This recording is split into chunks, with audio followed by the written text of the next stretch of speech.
I was speaking with a friend recently about something that had happened at her workplace. It was actually pretty typical. She's on a leadership team, and there were 3 people in a meeting, and she had one position that she held pretty strongly, and there was another person at the meeting who disagreed and took an opposite position, and then the third person was just kind of neutral. And she said that she realized, I'm probably just not explaining this clearly enough. So she said the same point in some different words. And they still didn't agree. So she said, well, maybe if I just emphasize why I think this is so important. And she said it yet another way. And they dug in even more. And all of a sudden she was like, wait a minute. This is not a problem of the way I'm saying it. They just see it differently than I do. They don't see it the way I see it. And I think a lot of us in a relationship or married can relate to that too. Sometimes when we're at loggerheads, it's not that we don't understand what the other person thinks. It's that the two of us don't agree. We see it differently. And Jesus talks about that in the gospel today. He said, there's going to be times that you're standing right next to somebody that you really care about, and they're going to see it totally differently than you do. There might even be a time where they can't see what you see at all. And that's going to be pretty frustrating, especially because if you see it clear as day and they don't, they're going to look at you like you're crazy. And it's going to make it really hard for you to stay peaceful when the person next to you sees something you don't see. What he's talking about can probably be well illustrated by a turtle standing next to a giraffe. Picture that, if you will. Maybe they're buddies, hang out in the forest all day. And the turtle and the giraffe are standing right next to each other, but they see completely different things, looking the same direction. The turtle is looking 3 inches off the ground, and the giraffe is looking 20 feet above that. So if the giraffe says to the turtle, well, will you look at that? Look at that waterfall over there. The turtle's looking at all the stumps and the roots and going, what? What do you mean waterfall? What are you, crazy? And the giraffe will say, no, it's right here. And the turtle will say, where? Well, right over the treetops. Do you see? You can be standing right next to someone and see things differently. And that is what the experience of faith can be like. Faith lifts you up. Faith lets you see beyond the horizon that is normally there. Faith gets you above the roots and the stumps to see. And there's many people in your life who don't share that faith, and they don't know what you're talking about. They don't see what you see, because the things you're seeing are not visible at ground level. You have to be lifted up in order to see it. That's why I love that second reading. I actually think today would be a day to take the worship aid home with you, because I think that second reading really has a lot to say to people like us. The way it says it in 1 Peter is, be ready to give anyone who asks a reason for your hope. It's an interesting way to say it.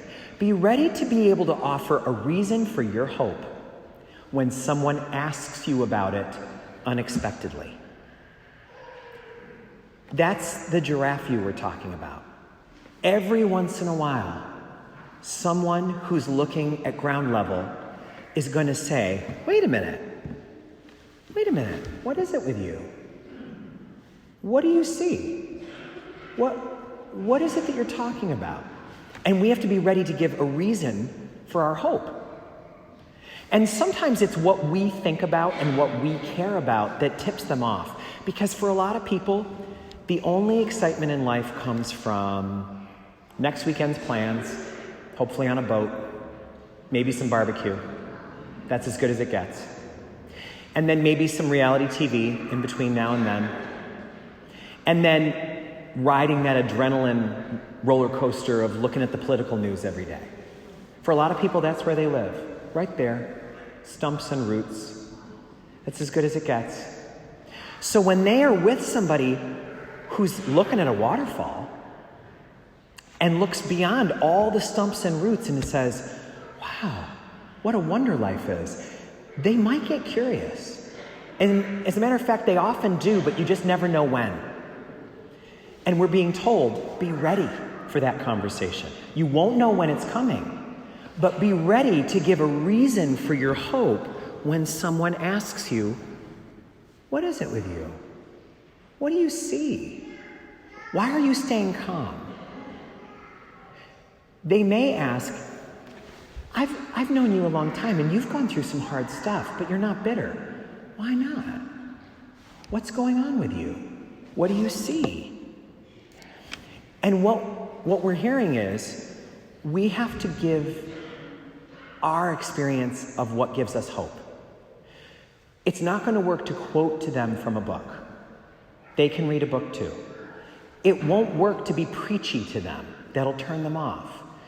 It's got to be about our experiences and what has given us strength and what has given us hope. We want to tell them about the view that our faith has given us, the giraffe view that's 20 feet above where everyone else is looking. One of the things that Jesus talks about in the gospel today is this idea of being a spiritual orphan. He says a lot of people feel abandoned by God. And you've known this. You may have experienced it yourself, or you know people who are like this. They went through something bad, something in their career, maybe a divorce, maybe they lost someone they love, and they are like, that is a perfect piece of evidence that God does not have my back. I am done with this. I am out of here. Other people, it's not so much God that upsets them, but it's religion. They're so disappointed. And the past 20 years in our church, they feel like these headlines are despicable. I feel like I'm an accomplice just by going. Forget it. And that is understandable. But Jesus is saying that's always been true, that people feel like orphans. And we must remind each other that he said, I will never leave you. And he uses the word, I'll never leave you orphans. I will always show up for you. Even if everybody else lets you down, even if all the institutions of earth let you down, I will be there. I will not let you do this alone. So this week we are being given a little reflection, some homework about how ready we are for the next time, unexpectedly, someone asks us for the reason for our hope, the reason for our strength. What is it that allows us to keep going with joy when things are often so hard? And I wonder, are you prepared for the next conversation? You won't know when it's coming. It'll come in the form of someone saying something like, hey, we're going to be golfing 11 o'clock next Sunday. Are you in? What are you going to say to that? Other than, no, I'm busy. Might there be something that you could say in that opening? Or if someone says, Mom, we want to have a special brunch for you. It's all planned. It's 11 o'clock on Sunday. See you there. What do you say? And when they say, what are you, crazy? There's going to be bacon there. Of course you want to come. What could you want more than bacon, they might ask. That's an invitation to share the reason for our hope, the reason for our strength. You've seen how the Faith Finders are really responding so beautifully to our new approach to the Next Generation programs we're doing. And we're thrilled about that. And we just concluded with our older kids, the kids in 5th through 12th grade, with their Sunday night program. We'll start it up again in the fall. But because it was the last session, we did a survey of all of them. And we asked them some simple questions. And one of them was, would you ever bring a friend with you to this? Would you feel comfortable bringing a friend? And what they said amazed us. Listen to this. 67% of our kids said, yeah, I'd bring a friend. 67%. Now listen by grade. 91% of the fifth graders. 76% of the sixth graders. And here's the one that gets me the most.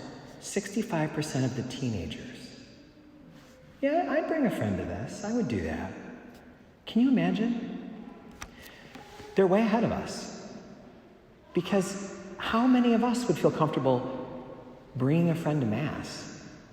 It makes us feel so vulnerable to even think about it. How would we even start hey, you want to come to Mass with me? Simple question, but very complicated to ask. Or do you want to come to church with me and light a candle? It's open all day. Let's meet at church and pray together. It's very, very vulnerable, very awkward to think about. But our kids are telling us, I would do it. So they're presenting to us this challenge. They are ready to give a reason for their hope.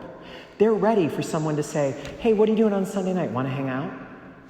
And for them to say, actually, yeah, let's hang out, but why don't you come with me to what I'm doing? It's only an hour. Come join me. It's pretty impressive.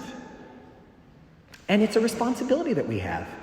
Because for any of us who've been given the gift of giraffe view, for any of us who've been given the gift of being able to see above the treetops and know that there's a waterfall, for any of us with that vision, we need to share our strength and our hope with those who can't see beyond the horizon.